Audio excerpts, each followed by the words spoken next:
بسم اللہ الرحمن الرحیم ایاک نعبد و ایاک نستعین۔ پہلے ہم نے حروف مدہ سیکھے تھے اور آج انشاءاللہ ہم سیکھیں گے حروف لین۔ حروف لین بیسیکلی دو ہوتے ہیں اور حروف مدہ تین ہوتے ہیں۔ حروف مدہ جو ہوتے ہیں وہ تین ہوتے ہیں، الف، واو اور یا۔ حروف مدہ کو پہلے ایک لیکچر میں ہم ڈسکس کر چکے ہیں، اور اگر آپ نے وہ نہیں دیکھا تو نیچے ڈسکرپشن میں لنک ہے، آپ وہ دیکھ سکتے ہیں۔ اب آج ہم ڈسکس کریں گے انشاءاللہ حروف لین۔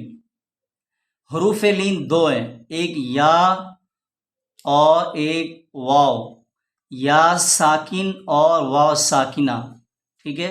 یہ دو لیٹر جو ہوتے ہیں، ایک یا ساکن اور واو ساکن، یعنی یا کے اوپر بھی چھوٹا سا اس طرح دال شیپ، دال کی طرح سائن ہو، اور یا کے اوپر بھی، یا اور واو دونوں کے اوپر اس طرح کا سائن ہو، اور ان دونوں سے پہلے پھر زبر بھی ہونا چاہیے۔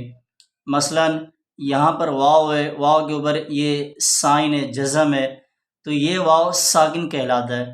ہر وہ لیٹر ساکن کہلاتا ہے جس کے اوپر یہ سائن، اسے جزم کہتے ہیں۔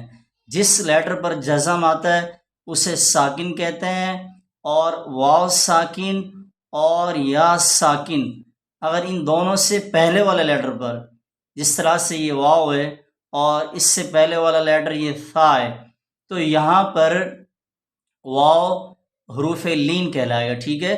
اس کو سافٹ وائس ریڈ کریں گے، اس لیے انہیں حروف لین کہا جاتا ہے۔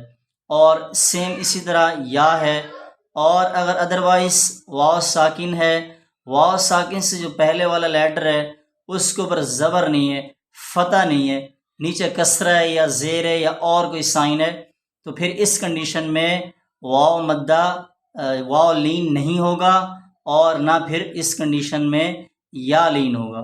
تو یہ دو کنڈیشن ہیں، واو ساکن اور یا ساکن، اور ان دونوں سے پہلے والے لیٹر کے اوپر اس سائن کا، یعنی یہ جو فتح کا سائن ہے، زبر کا سائن ہے، اس کا ہونا بھی ضروری ہے، اور اس کو نرمی سے ادا ہوتے ہیں، اس لیے انہیں لین کہلاتے ہیں، ٹھیک ہے۔ سافٹ وائس ریڈ ہوتے ہیں، اس لیے انہیں حروف لین کہا جاتا ہے۔ السلام علیکم ورحمۃ اللہ وبرکاتہ۔